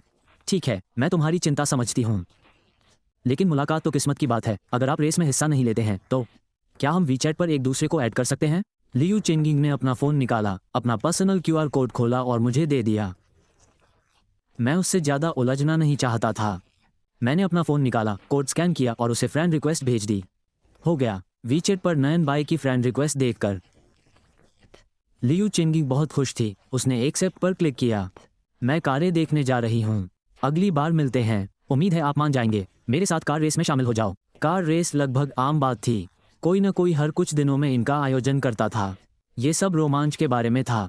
मैंने नकली मुस्कान दी। वे बिल्कुल अलग दुनिया के लोग थे। दोबारा मिलने की संभावना लगभग शून्य थी। लाउंज एरिया में लगभग 40 मिनट इंतजार करने के बाद लिली अपनी स्टिलेटो हील्स में वापस लौटी। मिस्टर सू, आपकी लाइसेंस प्लेट और कार खरीदने की सभी प्रक्रियाएं पूरी हो चुकी हैं। अगर आपके पास ड्राइविंग लाइसेंस है तो आप अभी जा सकते हैं। ये रही कार की चाबियां और संबंधित बिल। कृपया इन्हें संभाल कर रखें। लिली ने मुझे कार की चाबियां और एक अतिरिक्त चाबी दी। फिर उसने मुझे एक फाइल फोल्डर दिया। मैंने चाबियां ली, एक अपने बैग में रखी और दूसरी हाथ में। के बाद मैंने लिली द्वारा दिए गए फाइल फोल्डर को देखना शुरू किया, बिल और अन्य सभी दस्तावेजों की जांच करने। मैंने उन्हें व्यवस्थित किया और फोल्डर का बटन बंद कर दिया। सब ठीक है। अच्छा, मेरे लिए ये काम करने के लिए धन्यवाद। मैं अब जा रही हूँ। कार होने से अब मेरा आना जाना बहुत आसान हो जाएगा। जैसे ही मैं ऑटो एक्सपो सिटी से निकलने वाली थी, मेरा फ़ोन बज उठा। कॉलर आईडी पर एक अनजान नंबर था। मैंने सोचा कि यह सुएशन का फ़ोन होगा, जिसने किसी और का फ़ोन लेकर मुझे फिर से कॉल किया होगा। मैंने काफ़ी देर तक फ़ोन की घंटी सुनी, लेकिन उठाया नहीं। फिर वो अपने आप कट गया। हालांकि लिली ने अनजाने में आने वाले नंबर पर नज़र डाली। यह नंबर कुछ जाना पहचाना सा क्यों लग रहा था, लेकिन वो सिर्फ एक सेल्स पसंद थी और उस समय फ़ोन की दूसरी घंटी बजने पर उसकी हिम्मत नहीं हुई कि वह यूं ही कुछ बोल पाए। आखिरकार उसने फ़ोन उठाया। हेलो, क्या मैं पूछ सकती हूँ कि क्या आप श्रीमान सुनवाई हैं?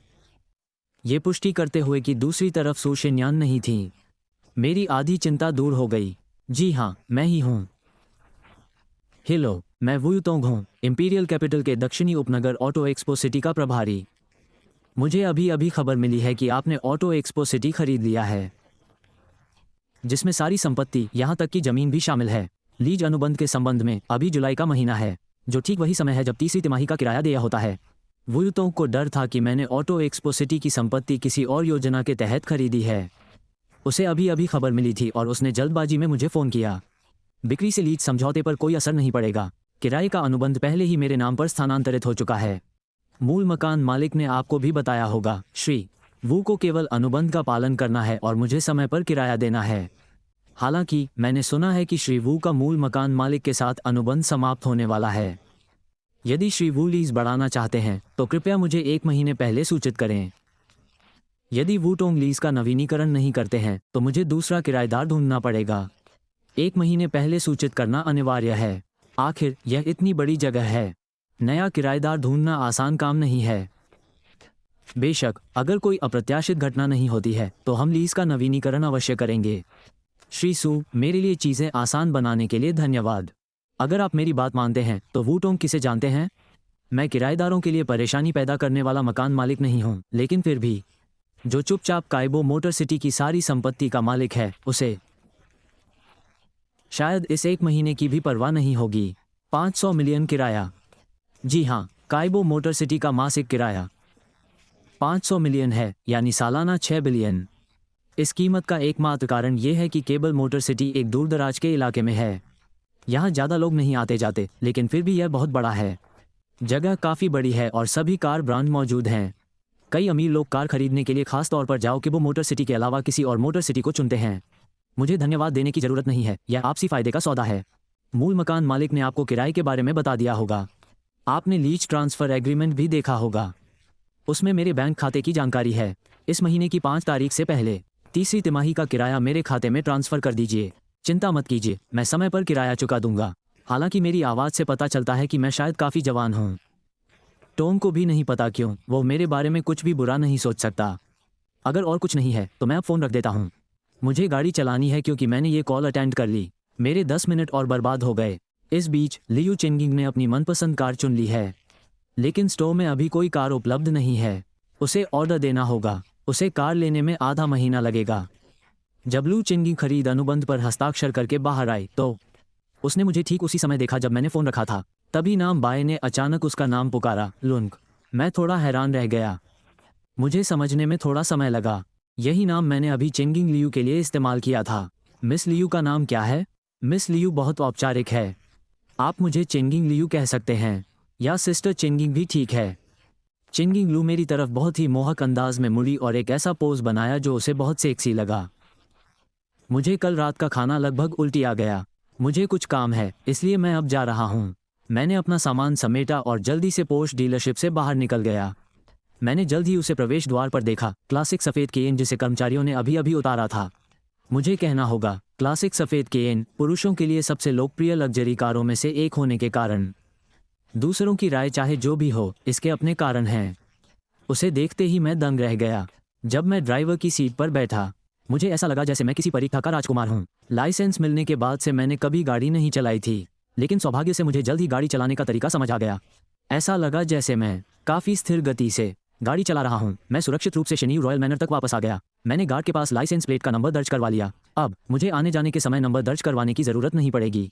मैंने विला नंबर 1 के भूमिगत गैराज में गाड़ी पार्क कर दी। कई कोशिशों के बाद आखिरकार मैं रिवर्स पार्किंग में सफल हो गया। घर पहुंचते ही मैंने अपना फ़ोन ऑन किया। मुझे कई नोटिफिकेशन की आवाज़ें सुनाई दी। न केवल वीचैट संदेश थे, बल्कि टेक्स्ट मैसेज और कई मिस्ड कॉल भी थे। मुझे थोड़ा अजीब लगा, इसलिए मैंने एक टेक्स्ट मैसेज पर क्लिक करके उसका कंटेंट देखा। मिस्ड कॉल अभी भी एक अनजान नंबर से थे, लेकिन शायद इसलिए कि मैंने जवाब नहीं दिया, उन्होंने मुझे टेक्स्ट मैसेज भेज दिया। मैसेज के कंटेंट के आधार पर मुझे लगता है कि उस नंबर का मालिक मेरे जैविक पिता होंगे जिनसे मैं कभी नहीं मिला। उनके भेजे गए टेक्स्ट की पंक्तियों से तो यही लगता है। मैं कल्पना कर सकता था कि मुझे मैसेज करते समय उसके चेहरे पर कितना आक्रोश रहा होगा। एक ऐसा अभिभावक जिसने मुझे कभी पाला पोसा नहीं, फिर भी उसके सारे मैसेज शिकायत भरे लहजे में थे। मैंने तुरंत मैसेज डिलीट कर दिए और नंबर ब्लॉक कर दिया। वे चाहते थे कि मैं बूढ़े मास्टर सू के जन्मदिन की दावत में जाऊं ताकि कियान सू को तसल्ली हो जाए। वे दावत में सबको बताना चाहते थे कि मैं एक अनाथ हूं जिसे उन्होंने प्यार से गोद लिया है और कियान सू परिवार का असली युवा मालिक है। और उनका लहजा ऐसा था मानो मुझे उनका शुक्रगुजार होना चाहिए। मुझे सच में नहीं पता कि वे क्या सोच रहे थे। वे बस यही सोच रहे थे, मैं तो आसानी से दब जाऊंगी, वे मेरा फ़ायदा उठा सकते हैं। मैंने शिन्यान सू का फ़ोन नंबर ब्लैकलिस्ट से निकाला और उसे कॉल किया। कॉल जल्दी कनेक्ट हो गया, लेकिन जिसने फ़ोन उठाया वो शिन्यान सू नहीं, कियान सू था। उद्धरण चिन्ह, क्या तुम वही सगे बेटे हो जिसे मम्मी पापा ने हाल ही में पाया है? तो तुम वही कियान हो जो हर समय बेहोश हो जाता है। तुम्हारी आवाज़ तो काफ़ी जोशीली लग रही है। क्या तुम नाटक कर रहे हो? मुझे इस तरह के चालाक और दिखावटी लोगों से एलर्जी है। जब भी मेरा सामना ऐसे किसी से होता है, मैं जवाब दिए बिना नहीं रह सकती। क्या सू नहीं रह सकती? मेरी जान को खतरा है। मेरा कार एक्सीडेंट हो गया था। बेहोश होना आम बात है। मुझे पता है कि तुम मुझे पसंद नहीं करते। अगर तुम्हें बुरा न लगे तो मैं मम्मी को बता दूंगी कि डिस्चार्ज होते ही मैं घर छोड़ दूंगी। मम्मी पापा तुम्हारे माता पिता हैं। मुझे तुमसे मुकाबला नहीं करना चाहिए। 9 बाय, तुमने कियान से क्या कहा? वो घर क्यों छोड़ना चाहता है? बड़े भाई होने के नाते तुम्हें अपने छोटे भाई के प्रति सहनशील होना चाहिए, न कि उससे इतनी जलन करना और उसे सू परिवार से बाहर निकालने की कोशिश करना। मुझे कोई अंदाज़ा नहीं था। कांसू, शिन्यासू की आवाज़ बाहर किसी से बात करते हुए सुनकर मुझे लगा ईर्ष्या करने और उसे सू परिवार से निकालने की कोशिश करने के बजाय मुझे पता ही नहीं था कि शिनिनसू की बाहर किसी से बात करते हुए आवाज़ सुनकर कैंसू ने बातचीत का रुख सू परिवार से उसके अलग होने की ओर मोड़ दिया था। जब शिनिनसू बाहर से अंदर आए तो उसने देखा कि कियासू रो रहा था और दुखी होकर कह रहा था कि वो घर छोड़ना चाहता है, और फ़ोन पर मेरी दूसरी तरफ की आवाज़ सुनकर मुझे ही इस सब का दोषी मान लिया गया। मैं अवाक रह गई। ये सचमुच अपमानजनक था। चुप रहो, मैंने तुम्हारी माँ को फ़ोन करने और मैसेज करने से रोकने के लिए कहा था। ये बहुत परेशान करने वाला है। मैं सू परिवार के जन्मदिन की दावत में नहीं जा रही हूँ। और हाँ, कियासू के लिए अब मुझे ढूंढने मत आना। वो तुम्हारा भाई है, मेरा नहीं। इतना कहकर मैंने फ़ोन काट दिया और उस नंबर को ब्लैक लिस्ट में डाल दिया। जब शिनिनसू और सू कुछ कहना चाहती थी तो उन्होंने पाया कि कॉल पहले ही कट चुकी थी। जब उन्होंने दोबारा कॉल किया तो कॉल नहीं लगी। अपने पिछले अनुभव के आधार पर शिनिनसू जानती थी कि मैंने उसे फिर से ब्लैकलिस्ट कर दिया है। बहन, भाई, शिनिनसू ने फोन रखते ही कानसू ने डरते हुए उसकी ओर देखा। उसकी आंखों में आंसू भर आए लेकिन गिरे नहीं, जिससे वो और भी दयनीय लग रहा था। ठीक होने पर ध्यान दो, बाकी किसी बात की चिंता मत करो। शिनिनसू ने फ्राउनिंग किया और उसके चेहरे पर थकान साफ दिखाई दे रही थी। इस दौरान वह सू परिवार के कामों में व्यस्त थी। नाइन बाई सू को ढूंढने की कोशिश कर रही थी और कियान सू की देखभाल के लिए समय निकाल रही थी। वह इतनी थक गई थी कि उसकी आंखें लाल हो गई थीं। अब कियान सू और नाइन बाई सू के रिश्ते में दरार आ गई थी। शिनिनसू दिल और शरीर से थका हुआ महसूस कर रहा था। बहन, क्या मेरी वजह से भाई घर नहीं आ रहा है? मुझे पता है कि मैं माँ और पिताजी का जैविक पुत्र नहीं हूँ। मैंने भाई की जगह ले ली है। मुझे पहल करनी चाहिए कि मैं उसे ये जगह वापस दिलाऊं। कानसू के बोलते ही उसके आंसू फिर से बहने लगे। बकवास, तुम 20 साल से ज़्यादा समय से हमारे परिवार में रह रहे हो। भले ही हम खून के रिश्तेदार ना हो, लेकिन हमारा रिश्ता अटूट है। तुम हमारे सू परिवार के सबसे बड़े युवा स्वामी हो, मेरी शिन्यानसू के छोटे भाई। यह ऐसी बात है जिसे कोई नहीं बदल सकता। शिन्यानसू को यह पता चलने के बाद भी कि क्योन सुवन उसके सगे भाई नहीं हैं, उसके प्रति उसका रवैया कभी नहीं बदला। उसे सबसे ज्यादा परेशान मैं कर रही थी, जो सू परिवार में वापस जाने को तैयार नहीं थी। भाई 9 के बारे में मुझे पता है मैं क्या कर रही हूँ, तुम्हें बस ठीक होने पर ध्यान देना है। और हाँ, ये रहा किंग जिन पवेलियन का खाना, गर्मा गर्म खा लेना। मुझे एक मीटिंग में जाना है, इसलिए मैं अब जा रही हूँ। शिन्यानसू ने मेज़ उठाई, उस पर इंसुलेटेड खाने का डिब्बा रखा और जाने से पहले कियानसू को कुछ निर्देश दिए। जब कियान ने सुना कि किंग जिन पवेलियन का खाना है तो उसकी आंखें चमक उठीं, लेकिन शिन्यानसू के मीटिंग में जाने की बात सुनकर उसकी आंखों में थोड़ी नाराज़गी झलक गई। हालांकि उसने उसे अच्छी तरह छिपा लिया। ठीक है, धन्यवाद बहन। बहन, तुम सबसे अच्छी हो। कैन ने खुद खाने का डिब्बा खोला और खाने की परतें निकालीं। शिन्यानसू को जाते हुए देखकर उसने अगले ही पल चॉपस्टिक नीचे रख दी। उसने एक निवाला भी नहीं खाया। मिशन जारी। मेज़बान, कृपया आज रात के लू चैरिटी ऑक्शन में शामिल हों। न्यूनतम खर्च 100 मिलियन, कोई ऊपरी सीमा नहीं। मिशन पुरस्कार अनलॉक किए जाएंगे। ऑक्शन का निमंत्रण सिस्टम इन्वेंटरी में भेज दिया गया है, कृपया इसे देखें। मेज़बान, 1 और सुबह 6 बजे। सिस्टम के मिशन नोटिफिकेशन की घंटी से मेरी नींद खुली। जब मैंने खर्च की राशि देखी तो ऐसा लगा जैसे कोई भव्य समापन हो रहा हो। समापन पर मेरी आंखें चौड़ी हो गईं, मानो एक पूरी साइज बड़ी हो गई हो। न्यूनतम खर्च 100 मिलियन है, कोई ऊपरी सीमा नहीं। बस खुलकर खर्च करें। ऐसा लगता है कि वे कुछ बड़ा करने की योजना बना रहे हैं। वैसे लू ग्रुप चैरिटी ऑक्शन कहाँ हो रहा है? मैंने अपने सिस्टम इन्वेंटरी से निमंत्रण निकाला। निमंत्रण के निचले बाएं कोने को ध्यान से देखा। मैंने सुनहरे अक्षरों में लिखा स्थान और समय देखा। पते में सिर्फ होटल का नाम है, 9वीं मंजिल। समय 4 जुलाई रात 8 से 10 बजे तक। क्या इस तरह की नीलामी में सूट पहनना ज़रूरी है? मैं थोड़ा असमंजस में हूँ। इन दिनों मैं लगातार खरीदारी कर रही हूँ, लेकिन लगता है सूट नहीं खरीदा। वैसे भी सूट आमतौर पर कस्टम मेड बनवाए जाते हैं। नाप लेने और फिटिंग करवाने में समय लगता है। लगता है आज मैं काम पर नहीं जा पाऊंगी। इस समय मैंने आखिरकार इस्तीफ़ा देने का मन बना लिया है क्योंकि मैं नौकरी छोड़ रही हूँ। अब मुझे जानबूझकर सस्ते कपड़े चुनने की ज़रूरत नहीं है। जानबूझकर सस्ते कपड़े चुनने की कोई ज़रूरत नहीं है। पिछले 2 दिनों में मैंने जो गहने खरीदे थे वे अब काम आ रहे हैं। जब तक मैं अपने लुक से संतुष्ट हुई तब तक 7:30 बज चुके थे। मैंने कैयेन की चाबियां उठाईं और जल्दी से गैराज की ओर भागी। अंडरग्राउंड से गाड़ी निकाली। पार्किंग लॉक थी। मैं लगातार भागती रही। मैं ठीक 8:30 बजे डिंसी बिल्डिंग पहुंच गया, इस बार अंदर आते हुए। सुरक्षा गार्डों ने मेरा गर्मजोशी से स्वागत किया, यहाँ तक कि पहली मंजिल पर मौजूद रिसेप्शनिस्ट भी मुस्कुरा रही थी, हल्के से सिर हिलाकर मानो नमस्ते कह रही हों। एक बार फिर 20वीं मंजिल पर। अब मेरा मन बिल्कुल अलग है। ली इंग मुझे देखकर बहुत खुश लग रही थी। मैं चौंक गई। क्या तुमने आज कुछ लिया है? तुम इतनी ऊर्जावान क्यों हो? हालांकि कंपनी के फायदे बहुत अच्छे हैं और काम का माहौल भी बहुत सुखद है। काम शुरू होते ही सबकी ऊर्जा थोड़ी कम हो जाती है। नहीं, कुछ नहीं लिया। मैं इस्तीफ़ा दे रही हूँ। अब जब मुझे आर्थिक स्वतंत्रता मिल गई है, ज़रा सोचो, नौकरी छोड़ने के बाद जो आज़ादी मिलेगी उसके बारे में सोचकर मैं बहुत खुश हूँ। क्या तुम सच में इस्तीफ़ा दे रही हो? ली इंग को उम्मीद नहीं थी कि मैं इतनी अचानक अपने इस्तीफे की घोषणा कर दूंगी। लगता है सब लोग आपस में अच्छे से घुल मिल रहे हैं। मैंने कभी नहीं सुना कि तुम्हारा किसी से कोई झगड़ा हुआ हो। बिल्कुल, मैं गंभीर हूँ। मैं अभी अपना इस्तीफा पत्र लिख रही हूँ। मैंने अपनी डेस्क पर बैठते हुए कहा, कंप्यूटर चालू किया, वर्ड डॉक्यूमेंट खोला और अपना इस्तीफा पत्र लिखना शुरू कर दिया। मैं अपना सारा काम आपको सौंप दूंगा, वैसे भी काम ज़्यादा है नहीं। कंपनी एक डिज़ाइन फर्म है। हमारा मुख्य काम ऑर्डर लेना और डिज़ाइन ड्राफ्ट बनाना है। मेरी विशेषज्ञता लैंडस्केप डिज़ाइन में है। यह शायद अच्छा विचार नहीं है। काम सौंपने से पहले हमें आपके इस्तीफे की मंजूरी का इंतज़ार करना चाहिए। मैं किसे काम सौंपूंगा ये सुपरवाइजर की इच्छा पर निर्भर करता है। ज़्यादा ऑर्डर लेने से आप ज़्यादा कमीशन कमा सकती हैं। ही ऑर्डर दे दूंगा। सीधे उसे लगेंगे। कोई बात नहीं, अगर आपको लगता है कि यह अनुचित है तो मैं सुपरवाइजर से इस बारे में पूछ लूंगा। सबसे बात करते हुए मैंने चुपचाप अपना इस्तीफा पत्र लिखना शुरू कर दिया। 10 मिनट बाद मैंने इस्तीफा पत्र पूरा किया और सुपरवाइजर को भेज दिया। फिर मैंने अपने मौजूदा कामों को व्यवस्थित करना शुरू किया, जो अभी शुरू नहीं हुए थे, जो आधे अधूरे थे और जो क्लाइंट ने संशोधन के लिए वापस भेजे थे। मैंने सभी कामों को श्रेणीबद्ध किया और करीने से फाइल में लगा दिया। कुछ समय बाद ही मुझे सुपरवाइजर के कार्यालय में बुलाया गया। मैंने कल ही आपसे इस पर अच्छी तरह विचार करने को कहा था। क्या यह आपके विचार का परिणाम है? लीडर ने मेरा भेजा हुआ त्यागपत्र खोला।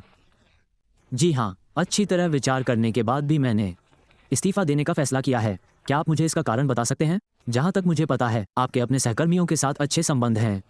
आपकी योग्यता पर कोई संदेह नहीं है। सुपरवाइजर सचमुच ऐसे प्रतिभाशाली व्यक्ति को खोना नहीं चाहते थे। मैंने पहले एक बूढ़े व्यक्ति की दयालुता से मदद की थी। उनके माता पिता या संतान नहीं थे। उनके निधन के बाद उन्होंने अपनी सारी संपत्ति मुझे दे दी। जब मुझे विरासत मिली तो मुझे एहसास हुआ कि मैं केवल किराया वसूल कर चिंतामुक्त जीवन जी सकता हूँ। अचानक इतनी बड़ी रकम मिलने के बाद मुझे इसे समझने के लिए कुछ समय चाहिए ताकि कंपनी के व्यवसाय की प्रगति में कोई रुकावट ना आए। इसलिए मैंने इस्तीफा देने का फैसला किया। सुपरवाइजर, देखिए, क्या आपको लगता है कि मैं आपकी बात पर विश्वास करूंगा? सुपरवाइजर ने विश्वास किया या नहीं, इससे कोई फर्क नहीं पड़ता। खैर, मैंने इस्तीफा देने का पक्का इरादा कर लिया था और चूंकि मैं एक इंटर्न हूँ, इसलिए मुझे इस्तीफा देने के लिए 1 महीने तक इंतजार करने की जरूरत नहीं है। मैं जैसे ही हैंडओवर पूरा हो जाएगा जा सकती हूँ। सुपरवाइजर ने पहले तो मुझे रोकने की कोशिश की, लेकिन मुझे देखकर उन्हें पता चल गया कि मैंने मन बना लिया है। उनके पास इसे मंजूर करने के अलावा कोई चारा नहीं था। मैं पूरी तरह तैयार हूँ। ठीक है, जल्दी से अपना हैंडओवर खत्म करो और यहाँ से निकल जाओ, इससे पहले कि तुम मेरा मूड खराब कर दो। ऐसे होनहार टैलेंट को ढूंढना आसान नहीं है, लेकिन फिर तुमने शुरू करने के कुछ ही समय बाद छोड़ दिया। सुपरवाइजर का दिल बुरी तरह दुख रहा था। वो मुझे, उस कसूरवार को, अब और नहीं देखना चाहते थे। आपकी समझ के लिए धन्यवाद, सुपरवाइजर। तुम सच में बहुत अच्छे इंसान हो। हैंडओवर खत्म होने के बाद मैं सबको दोपहर की चाय पिलाऊंगा। मैंने सुपरवाइजर की तारीफ की और सबको चाय पिलाने का अपना विचार बताया। बस जाओ और अपना हैंडओवर खत्म करो, सुपरवाइजर ने गुस्से से कहा।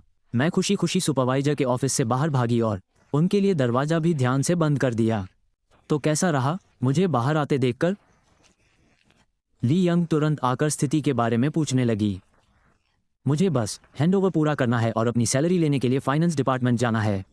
इतना कहकर मैंने अपने द्वारा व्यवस्थित किए गए काम और कई लंबित ऑर्डर उठाए। ये सभी ऑर्डर मैंने अभी तक पूरे नहीं किए हैं। मैंने इन पर निर्देश लिखकर स्टिकी नोट्स लगा दिए हैं। यंग, तुम इनमें से कोई भी काम चुन लो और बाकी बचे कामों को दूसरों में बांटने में मेरी मदद करो। वैसे आज दोपहर मैं सबको चाय पिलाने जा रही हूँ, इसलिए मुझे तुम्हें थोड़ी परेशानी उठानी पड़ रही है। यंग, हाँ बिल्कुल।